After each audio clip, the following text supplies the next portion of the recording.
Racks بیٹھا جونی کے کان میں کہہ رہا تھا، خود کو سنبھالو جونی، یہ محض اتفاق تھا، تم اسے خود سے دور رکھو بس اور لیفٹ ہک چلاتے رہو، وہ تمہیں ہٹ کر ہی نہیں سکتا۔ کیا خاک نہیں کر سکتا، یہ تو مجھے معلوم ہے، جونی نے چڑھ کر کہا۔ اس نے وان کے کارنر کی طرف دیکھا۔ زندگی میں پہلی بار وہ خوف محسوس کر رہا تھا۔ اسے لوگن اور لارا کی فائٹ والی رات یاد آئی۔ جو نے کہا تھا لارا خوف زدہ نظر آ رہا ہے اور اس نے اس کا مذاق اڑایا تھا، لیکن اب وہ خود خوف زدہ تھا۔ جونی نے اپنے بائیں ہاتھ کو دیکھا، مسلسل مارنے کی وجہ سے اس کا ہاتھ چپٹا ہو گیا تھا، لیکن لڑکے کا کچھ نہیں بگڑا تھا۔ جونی نے ہونٹوں پر زبان پھیری۔ وہ فکر مند تھا، اسے لگ رہا تھا کہ وہ کسی مشین سے لڑ رہا ہے۔ وہ جانتا تھا کہ لڑکے کو ایسے مواقع اور بھی ملیں گے، اس سے مفر نہیں۔ وہ خود کو تھکا ہوا محسوس کر رہا تھا اور اس کی چھاتی جہاں وہ ہک لگا تھا دکھ رہی تھی۔ گھنٹی بجتے ہی وان لپکا اور اس کے جسم پر 2 گھونسے مارے۔ جونی نے وہ گھونسے پیچھے ہٹتے ہوئے کھائے، اس کے باوجود اسے کرہنا پڑا۔ اس کا بایاں ہاتھ خودکار انداز میں حرکت میں آیا، وان کی آنکھ پر ضرب لگی اور وہ پیچھے ہٹ گیا۔ بارکر، تمہارے خیال میں وان اب بھی جیت سکتا ہے؟ لوشیا نے بارکر سے پوچھا۔ بارکر نے کندھے جھٹک دیے۔ کیا کہا جا سکتا ہے؟ مورس تھک گیا ہے، لیکن اس کی برتری فیصلہ کن ہو چکی ہے۔ اگر وان اسے گرا نہ سکا تو وہ یقیناً جیت جائے گا۔ ہینک کے چہرے پر کھنچاؤ تھا۔ اسے رفتار بڑھانا ہوگی کیلی، جونی تو اسے دھیرے دھیرے قتل کر رہا ہے۔ کیلی نے اسبات میں سر ہلایا۔ وہ خود فکر مند تھا، یہ 2 راؤنڈ میں ختم ہونے والی فائٹ نہیں تھی۔ جونی بے مثال باکسر تھا۔ راؤنڈ ختم ہونے کی گھنٹی بجی تو کیلی اٹھ کھڑا ہوا۔ وان سٹول پر بیٹھا تھا۔ اس نے پوچھا، یہ کون سا راؤنڈ ہے ہینک؟ 10واں۔ کیوں، تھک گئے ہو؟ نہیں، تھکا تو نہیں ہوں، لیکن آنکھ کی تکلیف بڑھ گئی ہے۔ جونی میں اب پہلے جیسی تیزی نہیں رہی بیٹے، لیکن وہ بول بول کر میرا دماغ خراب کر رہا ہے۔ لگتا ہے میں پاگل ہو جاؤں گا۔ یہ اس کا خاص حربہ ہے، اسے اپنے اعصاب پر سوار نہ ہونے دو۔ وان نے آنکھیں کھول دیں اور اسے غور سے دیکھا۔ تم فکر مند ہو ہینک؟ باتیں مت کرو، اپنی سانسیں بچا کر رکھو، ہینک نے اسے ڈانٹ دیا۔ دوسری طرف جونی اکھڑی اکھڑی سانسیں لے رہا تھا۔ باڈی ہک اپنا اثر دکھا رہے تھے، وہ تھک بھی چکا تھا۔ اب پیچھے ہٹتے ہوئے باڈی ہک ریسیو کرنے کے امکانات کم ہوتے جا رہے تھے۔ یہ اور بھی خطرناک بات تھی، اور لڑکے کے ہک بہت جاندار تھے۔ اس نے اپنے ہینڈلر سے پوچھا، یہ کون سا راؤنڈ ہے؟ 10واں۔ فکر نہ کرو، تم آسانی سے جیت جاؤ گے۔ جونی نے پلکیں جھپکائیں۔ میری ٹانگیں جواب دے رہی ہیں، میں تھک گیا ہوں۔ جونی، سکور میں تم اس سے بہت آگے ہو، ریکس نے چڑھ کر کہا۔ بس اسے خود سے دور رکھو، تم ہار ہی نہیں سکتے۔ تماشائی پاگل ہو گئے تھے۔ فائٹ اتنی بھرپور تھی کہ ان کے لیے ہر راؤنڈ سنسنی سے بھرپور تھا، اور یہ اندازہ لگانا مشکل تھا کہ کون جیتے گا۔ لوگن بہت مضبوط اور جاندار تھا، اب امکان تھا کہ وہ جونی کو تھکا مارے گا۔ آخری راؤنڈ یقینی طور پر خون ریز ہونا تھا۔ اب تک جونی نے لوگن کو بہت مارا تھا، لیکن لوگن کے جاندار ہکس نے جونی کو تباہی کے کنارے پر بھی پہنچا دیا تھا۔ وہ خود پٹ کر بھی نہیں گرا تھا، یہی اس کی برتری کا راز تھا۔ لوشیا نے ادھر ادھر دیکھا، مجمع کی صفاکی سے اسے خوف آ رہا تھا۔ وہ معقول اور ہوش مند انسان نہیں لگ رہے تھے، وہ ایکشن کے منتظر تھے، خون دیکھنا چاہتے تھے، کسی کو گرا ہوا دیکھنا چاہتے تھے۔ ڈیڈلے لوشیا کو بغور دیکھ رہا تھا۔ اس نے مسکراتے ہوئے کہا، تمہیں یہ بے رحمانہ رویہ اچھا نہیں لگا ہے نا؟ میرا اشارہ فائٹ کی طرف نہیں، تماشائیوں کی طرف ہے۔ بارکر ہنس دیا۔ اس کا چہرہ تمتمایا ہوا تھا اور وہ بہت خوش نظر آ رہا تھا۔ وان آنکھیں موندے بیٹھا تھا، اسے احساس تھا کہ وہ پٹ رہا ہے۔ وقت بہت سست روی سے گزر رہا تھا، راؤنڈ ایک ایک کر کے گھسٹ رہے تھے، مگر اب کسی بات سے کوئی فرق نہیں پڑتا تھا۔ کبھی کبھی اسے جون کے مڑے توڑے چہرے کی آخری جھلک تصور میں نظر آتی تھی، اور دیوار پر بہتا ہوا خون اسے اپنے چہرے پر پسینہ پھوٹتا محسوس ہوا تو اس نے آنکھیں کھول دیں۔ لوشیا نے کہا تھا، یوں سوچنے سے کچھ حاصل نہیں ہوگا۔ اس نے سوچا، کیوں نہ میں لوشیا کے بارے میں سوچوں، مگر پھر اس کی نگاہوں میں باپ کا زخم چہرہ پھر گیا۔ اس کے باوجود باپ مائیکل لوگن کے چہرے پر مسکراہٹ تھی۔ ہاں، مائیکل لوگن کو جس وقت بے دردی سے سڑکوں پر گھسیٹا جا رہا تھا، مارا جا رہا تھا، وہ تب بھی یوں ہی مسکرا رہا تھا، جیسے اسے پرواہ ہی نہ ہو، جیسے وہ سب کچھ حقیقی ہی نہ ہو۔ گھنٹی بجی تو وان آہستگی سے اٹھا۔ 2 سیکنڈ وہ اور جونی ایک دوسرے کی آنکھوں میں آنکھیں ڈالے ساکت کھڑے رہے۔ مجمع کی بھن بھناہٹ سے بے نیاز جونی لڑکے کی پیش قدمی کا منتظر تھا۔ وان اس پر جھپٹا تو اس نے ایک جانب ہٹتے ہوئے اپنا لیفٹ آزمایا۔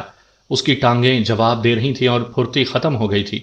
وان کی پیش قدمی جاری تھی، اس کا رائٹ ہک جونی کی چھاتی پر لگا۔ جونی کراہتا ہوا پیچھے ہٹا، پھر اس نے وان کے چہرے پر 3 لیفٹ ہک رسید کیے۔ تب وہ کچھ ہوا جس کا وہ منتظر تھا۔ وان کی داہنی آنکھ کے اوپر بالآخر ایک زخم سا کھل گیا اور اس کا چہرہ ایک جانب سے خون میں نہا گیا۔ یہ دیکھتے ہی جونی میں جیسے نئے سرے سے جان پڑ گئی، اس کے دونوں ہاتھ مشینی انداز میں چلنے لگے۔ اس نے دوبارہ لیفٹ جیب اور رائٹ کراس لگایا جو وان کی آنکھ پر لگا۔ وان کو ایسا لگا جیسے اس کے سر میں کوئی بم پھٹ گیا ہو۔ اذیت آگ کی طرح دہک اٹھی، اس کا چہرہ خون میں نہا گیا تھا۔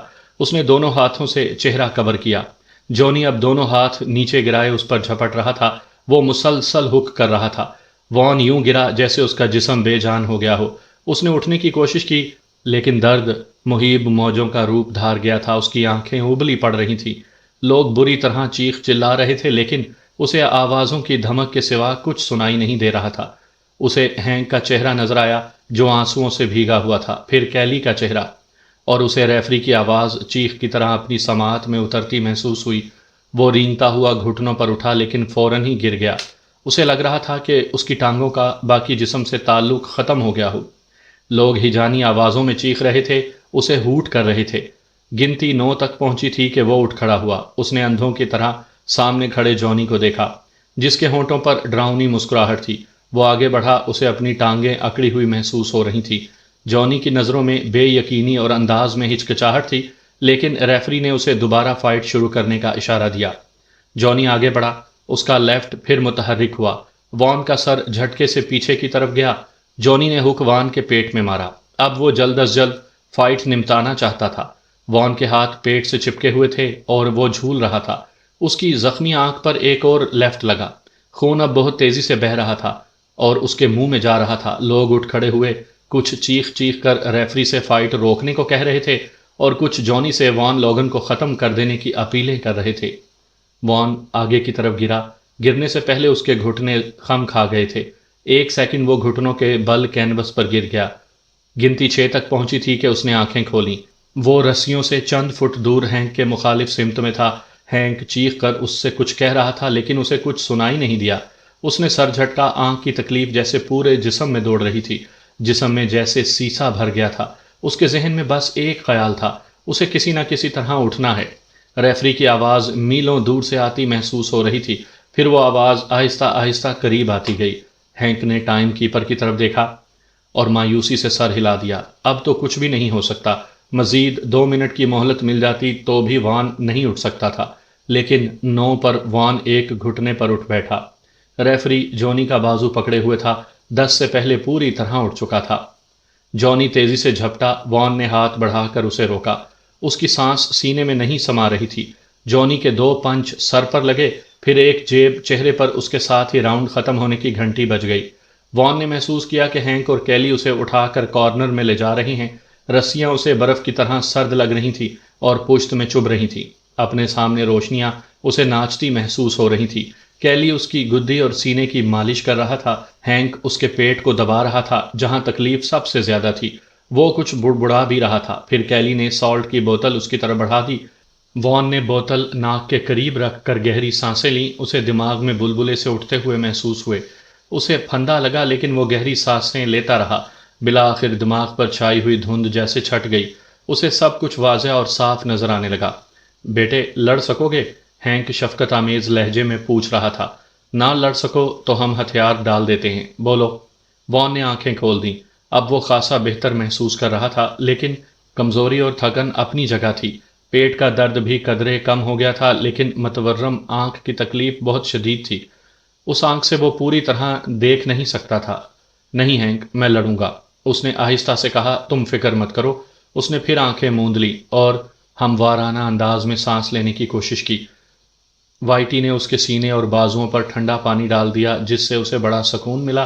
اب اسے سب کچھ بہت دور کا، بہت غیر حقیقی لگ رہا تھا۔ ہر خیال، ہر احساس جیسے دھل گیا تھا۔ سب کچھ بدل گیا تھا۔ آدمی جب اذیت اٹھاتا ہے تو اکیلا ہوتا ہے، بالکل اکیلا۔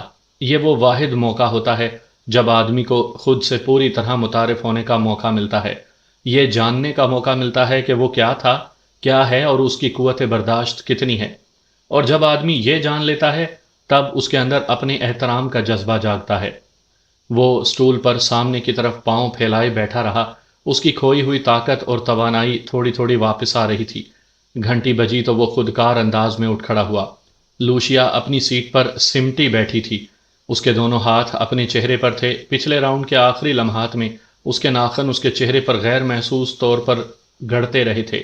لوگ دیوانہ وار چیخ رہے تھے۔ لوشیا کو اندازہ تھا کہ وان اب بھی پٹ رہا ہے۔ تماشائیوں کے رد عمل سے یہ اندازہ لگانا مشکل نہیں تھا، لیکن اس میں دیکھنے کی ہمت نہیں رہی تھی۔ جونی کے دونوں ہاتھ بد رفتاری سے چل رہے تھے۔ ابتدائی 2.5 منٹ میں اس نے تیز رفتاری سے وان کے چہرے پر لیفٹ برسائے، پھر وہ اس کے بہت قریب ہو گیا۔ گھنٹی بجنے سے ذرا پہلے وان نے اس کے دل کے مقام پر زوردار ہک مارا۔ جونی کے چہرے پر پسینہ نمودار ہوا، اس کا چہرہ سیاہ پڑ گیا، وہ آگے کی طرف گرا۔ وان کے دماغ میں سیٹیاں بج رہی تھیں، مگر اس نے اپنے کندھے سے جونی کو دھکیل کر سیدھا کیا اور اس کے جبڑے پر پنچ رسید کیا۔ شور اتنا زیادہ تھا کہ راؤنڈ ختم ہونے کی گھنٹی بھی بامشکل سنائی دے سکی۔ ہینک اپنی سیٹ پر ڈھیس آ گیا۔ اس بار اس میں حوصلہ نہیں تھا کہ وہ رنگ میں اترتا۔ اس نے اپنے چہرے پر پسینہ پونچھا اور قمیض کا کالر ڈھیلا کر لیا۔ پریس سیکشن میں بیٹھے ہوئے ایک اخبار نویس نے آگے کی طرف جھکتے ہوئے چیخ کر اس سے کہا، کونیلی، یہ تمہارا لڑکا ٹاپ کلاس ہے۔ میں نے اتنا پٹنے کے بعد کبھی کسی کو اتنا شارپ، اتنا مؤثر نہیں دیکھا۔ کل تم دیکھنا پہلے صفحے پر، میں اس صفحے کو وان لوگن کے نام کر دوں گا۔ ہینک خودکار انداز میں مسکرا دیا۔ اس نے رنگ کی طرف دیکھا۔ وان کی متورم آنکھ بہت خوفناک لگ رہی تھی۔ ہینک کی طبیعت بگڑنے لگی۔ کیلی وان کی آنکھ کے کٹ کی صفائی کرتے ہوئے جلدی جلدی کچھ کہہ رہا تھا۔ ہینک نے اس طرف دیکھا جہاں لوشیا بیٹھی تھی۔ لوشیا کا حال بھی برا ہو رہا تھا، ہینک کے اپنے حال جیسا، بلکہ اس سے بھی برا۔ ولکوکس مسکرا رہا تھا، سب کچھ اس کی خواہش کے عین مطابق ہو رہا تھا۔ وہ یہی کچھ چاہتا تھا، چنانچہ وہ بے حد خوش تھا۔ وان نے آنکھیں کھولیں اور مخالف کارنر کی سمت دیکھا۔ جونی سٹول پر تنا بیٹھا تھا، وہ بار بار سر جھٹک رہا تھا۔ اس کے ہینڈلرز پاگلوں کی طرح اس پر کام کر رہے تھے۔ جونی کے حلق میں کراہ نکلی اور اس نے دانت پر دانت جما دیے۔ 2 راؤنڈ اور اپنے قدموں پر کھڑا رہنے کے لیے وہ ایک طویل عرصہ تھا۔ اب اتنی طویل فائٹ کے بعد وہ اس لفنگے کو کیسے جیتنے دیتا؟ لیکن یہ طے تھا کہ لڑکے کے ہک اور پنچ تباہ کن ہیں۔ اتنا پٹنے اور ایک آنکھ تباہ ہونے کے باوجود جونی اسے خود سے دور رکھو، ریکس نے کہا۔ تم پاگل ہو گئے ہو، اسے ناک آؤٹ کرنے کی ضرورت نہیں۔ جونی نے تمتمائے ہوئے چہرے سے اس کی طرف دیکھا۔ بکواس مت کرو، میں پاگل نہیں ہوں، اس سے میں لڑ رہا ہوں، تم نہیں لڑ رہے۔ رنگ میں جا کر اسے بھگتو گے تو پتہ چلے گا، یہ بک بک کرنا بھول جاؤ گے۔ جونی کی ٹانگوں کی مالش کرنے والے نے سر اٹھا کر اسے دیکھا۔ جونی، تم اپنی سانس ضائع مت کرو، اس کی رنگ میں ضرورت ہوگی۔ صرف 6 منٹ باقی ہیں اور وہ تمہیں جیتنے سے نہیں روک سکتا، تم اس سے میلوں آگے ہو۔ مجمع اب خاموش ہو گیا تھا۔ گھنٹی بجی تو ہلکی سی بڑبڑاہٹ ابھری، جیسے طوفانی ہوا نے اپنی آمد کا اعلان کیا ہو۔ وان کھڑا ہوا، اس نے دستانے سے دستانہ رگڑا۔ اب اس کا دماغ پوری طرح قابو میں تھا۔ اب وہ جونی کے سوا کسی کو نہیں دیکھ رہا تھا۔ اس کے ذہن میں جونی کے سوا کوئی خیال نہیں تھا۔ اسے وہ وقت یاد آیا جب اس نے پہلی بار جونی کو دیکھا تھا۔ دونوں باکسر چوکنے انداز میں ایک دائرے میں حرکت کر رہے تھے۔ وان نے دیکھ لیا کہ جونی کی ٹانگیں بے جان ہو رہی ہیں۔ اس کی حرکت میں تیزی اور پھرتی نہیں رہی۔ اس کی ٹانگوں میں جو سپرنگ لگے ہوئے تھے وہ ختم ہو گئے ہیں اور بہت تھکا ہوا ہے۔ وان لپکا۔ جونی کا بایاں ہاتھ آگے بڑھا، وہ مس نہیں کر سکتا تھا۔ یہ جیسے ایک خودکار عمل تھا۔ وان کی مضروب آنکھ ہدف بنی۔ جونی مسکرایا۔ پیچھے ہٹتے ہوئے اس نے ایک اور لیفٹ ٹرائی کیا۔ وان تقریباً سسک رہا تھا، اس کے دانت بھنچے ہوئے تھے۔ اب صرف درد ہی ایک حقیقت تھی، واحد حقیقی شے۔ برسوں کی تنہائی، پریشانیاں، ناخوشی، ہر چیز مٹ گئی تھی، بس درد اور اذیت رہ گئی تھی۔ وہ سب سے بڑی اور واحد حقیقت تھی، درد۔ لگتا تھا درد سے دنیا بھر گئی ہے۔ اس کے دماغ میں درد کے احساس کے سوا اور کچھ بھی نہیں تھا، اور درد اسی وقت ختم ہوتا جب دماغ میں کچھ بھی نہ ہوتا، صرف سناٹے ہوتے۔